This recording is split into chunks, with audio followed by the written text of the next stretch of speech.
Let's get educated. That's why we're here, to bring you the stories impacting K-12 classrooms and college campuses.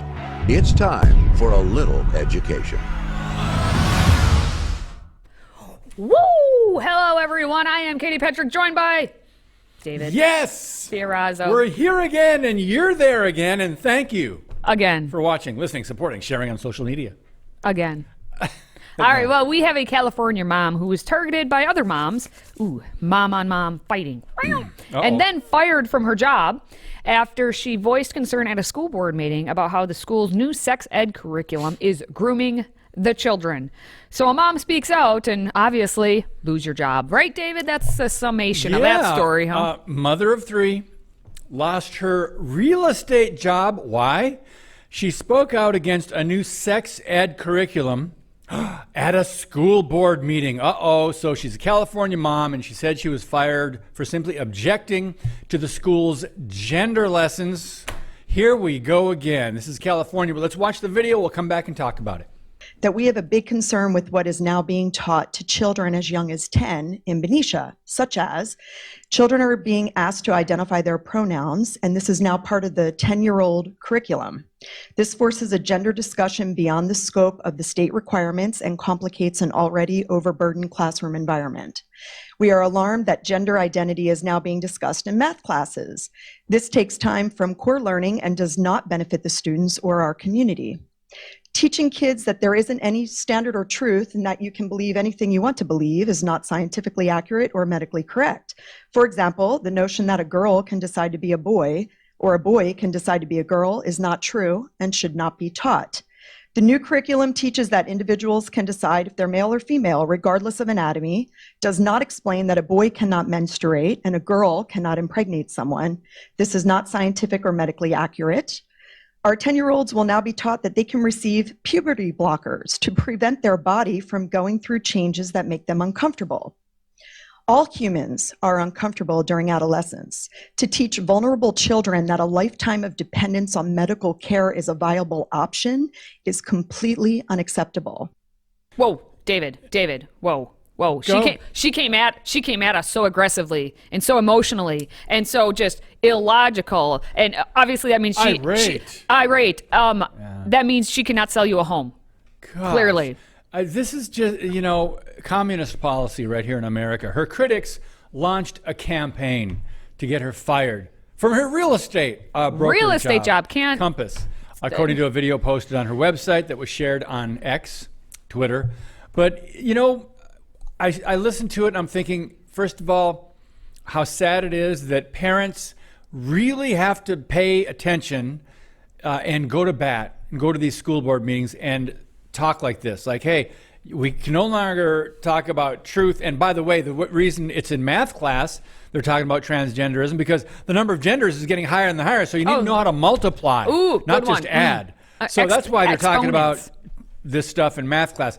But there's another video. We're going to watch her words here. We'll come back. We'll talk about it. So because I voiced my concerns about things like 10-year-olds being told in school that they can take puberty blockers, and I challenged the new curriculum that teaches children that boys can be girls and girls can be boys, the bullies in Benicia decided I should be fired. And you know what? Compass, a powerful national company who could have stood up for me and my American right to voice my opinion as a mom at a school board meeting, caved to the bullies' demands. The treasurer of the Progressive Democrats of Benicia demanded that Compass provide answers about what I said at the school board meeting, or she would go public, in her words, about Compass not reining in hate for transgender kids. She even gave a deadline for her demands, and sure enough, like clockwork, Compass informed me that I could no longer be associated with them by her deadline date. All right, Katie, so Patrick, truth is now incendiary language. There's the word, incendiary. All right, but the lesson of this one is parents, speak out. Please. Don't let them silence you on this, because it is going to happen. And this is the way the crazies are going to win, is if you see, if I speak out, I might lose my job. Yeah, it might happen. But you have to speak out, because you have to stand up for the truth. Because if you don't actually stand up for the truth, then they win easily. At least put up a fight for it. And I know that she lost her job, but she's still fighting for it even after the fact. Because what's more important, your job or your kids? And you have to make that decision for yourself. So keep fighting.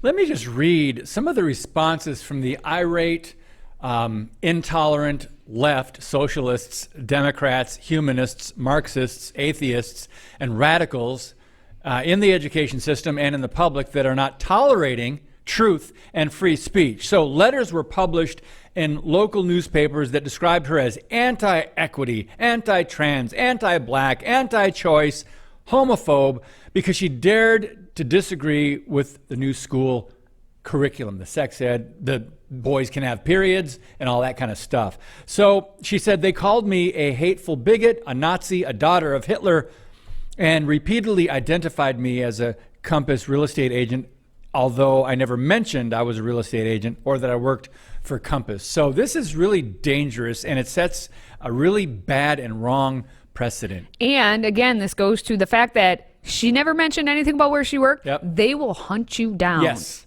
Okay. They would. So What either is doxing? Is that what it is? That's doxing. Yeah. Like they expose you publicly, and it's not even just like, oh, they published my address so they can come attack me at my home. Yeah. It's no, they got me fired from my job, my source of income. But that being said, and now you're thinking, well, that's exactly why I shouldn't speak out. No, that's precisely why you must speak out.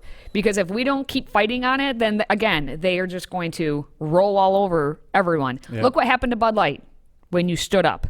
Look what happened to Target. Well, that's a financial decision. Correct. So it's but really the different, power Katie. of speaking out against it is powerful. Yes, I agree, but that's not necessarily speaking out. I'm not disagreeing with you that the consumers weren't sending a message to Bud Light, because boycott dollars or boycott dollars when it's a Christian or a Republican-owned or conservative-owned business, support them. But boycott dollars matter because it sends a message to Bud Light and others. But what I'm saying is the people weren't individually speaking out and saying, hey, this ideology goes against science, biology, truth, let alone the Bible, which for me, personally, as a born-again, believing Christian, that's enough. If it goes against the Bible and God's word on creation, gender, marriage, family, that's enough. I don't need any more. But it also happens to align with biology. When you start saying that out loud, that's when you get in trouble. Even though I encourage you, yes, to don't shop at Target, Bud Light, Starbucks, Home Depot, all these other woke corporations. So I agree with you there. So don't work there either. Yeah, well. There you go. Yeah, you know what? Yeah. You won't be getting a job there either. Man, maybe we should get some shirts, though. You know what's enough. funny?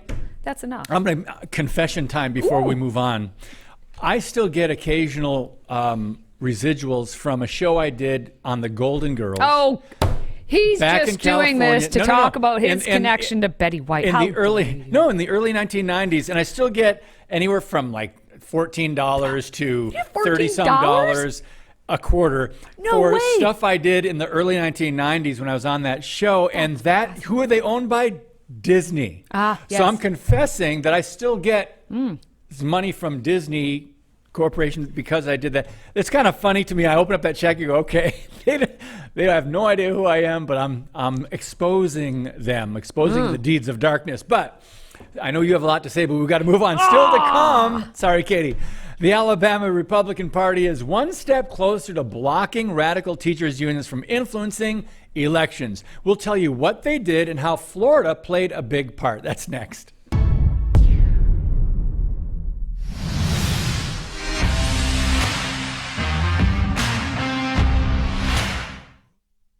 All right, I'm going to say what I was going to say before the break. David is addicted to pumpkin spice. Okay, you can say that. Yeah. And he needs an intervention? That too. But he needs a way to fund his pumpkin spice addiction, and I think we just found out what it is. Thank you, Betty White. Every time you eat pumpkin spice, you say, thank you, Betty White. What? Because the checks that you're getting can fund your pumpkin spice addiction. Not quite. You don't have enough money? Man, well, how much pumpkin spice are you taking down? Well, it depends. I like to make certain things last as long as I can, even after pumpkin spice season.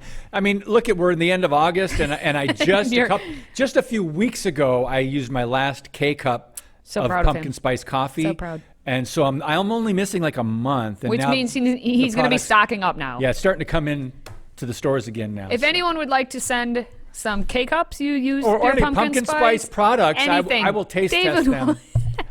Gladly he will. All right, well, moving on, because we have sweet, sweet home Alabama.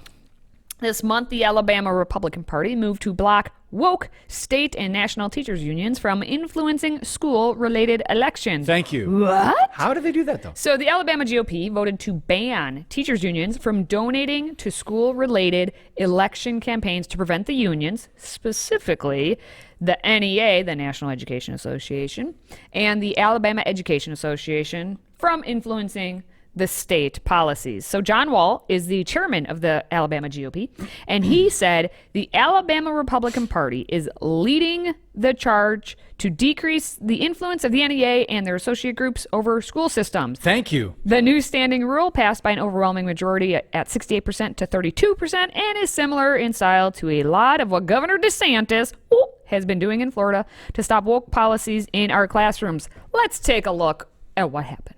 The Alabama Republican Party chairman John Wall calls the ban common sense. Only one purpose for school boards and school superintendents, and that's to manage the school system. And there's also only one purpose for the NEA or their affiliates like the AEA, and that is to affect the regulations upon those same school systems. AEA is a lobby group that provides a voice for educators and advocates for certain bills in the Alabama legislature. In the last 2 years, AEA contributed $17,000 to Democratic school board candidates. These sorts of races are important for voters and the politics in their backyard. AUM political science professor David Hughes says AEA contributions to GOP candidates are minimal. More symbolic than substantive. If we see the Republican Party try to block out campaign funds from statewide politics, that would be something to really keep your eye on. Similar campaign rules exist statewide. Public Service Commission candidates can't receive contributions from the utilities they regulate. Wall says they decided to ban AEA donations because he doesn't want candidates to be pressured to support what the party calls woke policies. There's so many things, whether it's transgender education in early grades, very concerning to parents. Wall says he wants parents in the driver's seat of their children's education. Their voice that's being heard when it comes to curriculum, when it comes to their children's education. Okay, of course, there's a response. And the response came from Alabama Education Association Executive Director Amy Marlowe, who previously had called the Alabama GOP's claims irresponsible. She said that it's irresponsible of Alabama GOP Chairman John Wall to make false accusations of the Alabama Education Association standards and mission. The A, letter A, in AEA stands for Alabama. Which A? I was like, what? How is there's two of them. So is it the Alabama Education Alabama? Is that what it's the Alabama Education Association. Ugh. Anyway. Come on, eh? When I read that, Amy Marlowe. Come on, Amy. Does the A stand for Amy? She says, we take pride in Alabama's values. Our voluntary membership comprises almost 90,000 Alabamians. Is that what they're called? Alabamians? Alabamites? No. You let us know. With 72% identifying as conservative Republican voters. Now, my response back to you, Ms. Marlowe, is does your conscience bother you? Tell the truth. Isn't that a song? Yeah, okay. So I want to say kudos, first of all.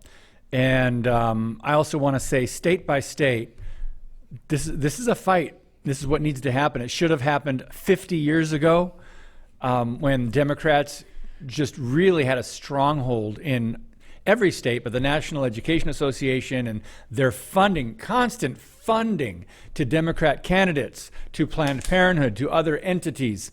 And then they, in turn, would elect Democrats to keep this going. But I want to point out that $17,000 to school board candidates. Yes. That's interesting.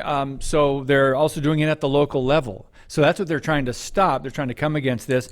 That needs to happen, and it needs to be state by state. So I'm glad Alabama. True. Way to go. Way to go, Alabama. Yeah. All right. Well, we have a Houston teacher who says that 2035, that year, will not exist if the school allows kids to write on paper. Oh, Yeah. geez. We're going to show you her ridiculous statement and how the superintendent quickly responded with a funny one-liner. Stay with us. Today's show is sponsored by our friends at MyPillow. Save up to 66% on pristine quality bedding, towels, slippers, signature pillows, and much more when you use the code EDUCATED. That's EDUCATED. Educated.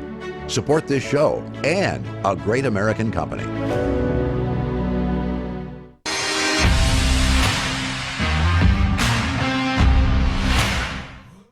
David, do you have your conspiracy tinfoil hat ready? I got it right here. Okay, Yes. good. Excellent. Because here's a weird one. The world will end by 2035 if the Houston Independent School District buys much more paper to use to instruct the students in reading and writing. 2035, huh? Yes, if specifically the Houston Independent School District Okay.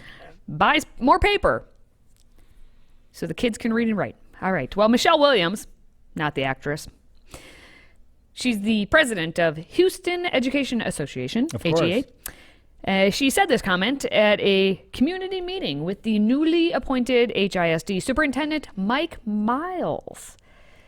So she was trying to give a great first impression by telling the newly appointed superintendent that the world's going to end. So Boy, she didn't buy the environmental hype hook, line, and sinker, did she? Yeah, we have to watch and hear her logic. It is fiscally irresponsible to pay $100 per box of paper, and it is environmentally destructive for us to use that amount of paper for 20,000 children in District 2. 2035 will not exist if you continue to support deforestation, because it's going to release too much carbon dioxide. It causes soil erosion, all of those things. I guess now I'm responsible for the environment. That's kind of giving me a little. That's kind of giving me a little bit too much power. Yeah, it's giving them A too much little bit power too to much say power that there, their district would be able to impact, the world by 2035 and cause it to end if they continue to use paper. Yeah, well, he continued, though. He said there is some research, and there's a lot of parents who think we spend too much time looking at a screen. Zinger!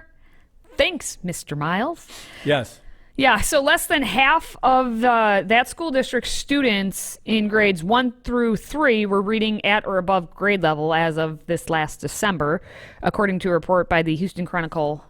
Miles then said that you will see and feel things change. We will be aligning our resources, especially our most effective teachers and principals, to better serve students in underserved communities. For students who need to catch up and in schools that have failed for years, we will be offering more instructional time. Wow.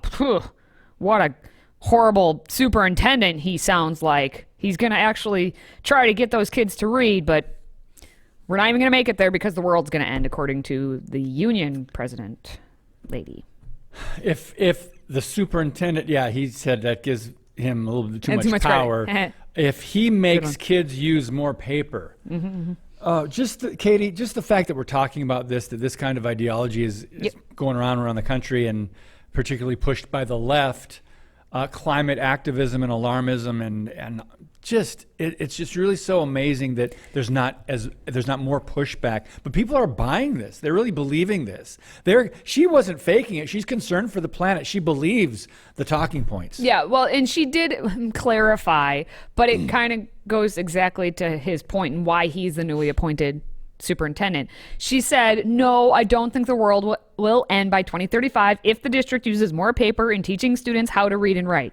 I made that statement because prior to Mr. Miles coming to HISD, the district has made efforts to reduce its paper consumption and to teach the students to be good stewards of the environment. Clearly, prior to him coming there, that's what your focus was. It was not on teaching the kids to read and write, of which he is now going to do. So let's see if they're just going to be able to be good stewards, not specifically of the environment, but just stewards of the world in general. So, by the way, did you know there is a National Wildlife Federation and eco schools? oh, of course there is. Yeah. There's all of them. The thing is, as she had added, talking about that specifically, that was in line with the district's 2012 partnership with that National Wildlife Okay. Federation and eco schools. That's Okay. that's what their focus had been on. She says, "I'm not saying paper shouldn't be used in a reading class. What I'm saying is there should be a balance of 40% paper and 60% technology." Okay, let's try to That's what we should focus on. that, depending on what you're trying to do and teach. Yeah. Paper versus technology. Anywho, Oh, still Lord. to come. There are many jobs that I would like to try, but cleaning the windows of skyscrapers hundreds of feet in the air, it's kind of lower on the list. It's not like up there with the skyscraper. No. But thankfully, technology is stepping in to help. So we're going to introduce you to a new robot built to tackle the big city. Stay with us. If you have a smartphone, tablet, Roku, or Apple TV, consider downloading the FreedomProject Media app. It's 100% free and includes all of our weekly shows, plus lecture series, archive programs, and award-winning animated videos for families like the Presidential Minute, Battles of America, and Heroes of the West. Don't rely on the social media giants to keep you informed. Simply download the Freedom Project Media app from your app store and allow notifications.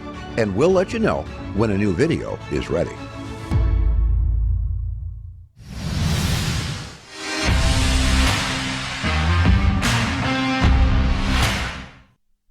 So what we're seeing now is robots doing the job of humans again. We talk about AI, technology. Katie, you said you wouldn't want to climb up on a skyscraper and do. Yeah. But I wouldn't want to clean windows just even standing on the ground and doing it outside my house. Wax on, wax off. Okay. Yeah, but I mean, I will if I have. So what we're talking about is a window washing robot, Osmo, that are working on Manhattan skyscrapers. It's happening in Tel Aviv and in New York. And look at that. It's almost creepy, but that's what they're doing. Is he doing a good job, though? That's the question. That's the question. Okay. Does he need a break? So the machine is suspended from the side of the high rise, and it's using laser technology to map 3D environments. The camera maps the building's exterior and identifies the parameters of the windows. So it's really interesting that I'm just watching the video just like you guys are. And imagine people watching this, they're looking closer going, wait a minute, what is that? That's not a guy. That's a robot up there. So, I mean, sci-fi has come to life again in this. I wonder if it'll take off. Your prediction? Well, hopefully it doesn't take off of the building and fall, because that's the concern that people are bringing up. Oh, people down like on the street. On the street is you have The man on the street interview. The man on the street interview takes a wild turn. But the concern that people are having, one, it's $500,000. Oh my goodness. But they're claiming the Osmo company, or Skyline Robotics is the company, I should say, that the Osmo actually will have a 3 to 5 year payback for building owners. What does that mean? So you'll get your money back, basically, in how much you would have to pay labor and actual people. Yeah. And all that. So they're basically saying it's kind of like, well, you have ChatGPT now, and you have all of these other technology things in all different areas. Why not up your game on your window washing? The question is, are they going to make something that is for your home? Because, I mean, look at vacuuming and what has happened with the robot, the iRobot, and all that stuff. Interesting, Are you yeah. going to have that for window washing, too? That's what I'm waiting for. Well, there's an interesting report that came out, a 2020 report by the Marxists and the globalists in the World Economic Forum. They say 85 million jobs will be displaced by 2025. That's 2 years from now due to the robot revolution. They say 97 million jobs requiring reskilling and retraining will be generated. So, they talk about jobs in maintenance and construction, window washing, what we just saw. They're ranked as having a medium share of tasks. And then there's a lot of jobs as we've seen that are susceptible to automation, including some fast food restaurants and things like that. So it's interesting. it's not surprising that they're trying to do this, but how fast or how quickly this technology could be usable, and then, as you say, how long does it take for a company to make break the even consumer or break even? But yeah, also the consumer line. I'm very intrigued about that. Not like I want it, but I'm just like, let's see how quickly this evolves and becomes goes from skyscrapers to your home. Yeah, that's going to be a while if it does. Oh, I think. Should we put some money on it? No. You don't have a $500,000 we could just go with? No? All right, well, fine. Just a quick reminder that you can catch Educated on the go by subscribing to the podcast on your favorite platform. And don't forget, obviously, to download the Freedom Project app and click yes, because yes, you can, for all the notifications so that we can tell you when a new episode is ready. Now, for David, for myself, thank you for watching, thank you for listening, and thank you for supporting this very show. Until next time, stay educated.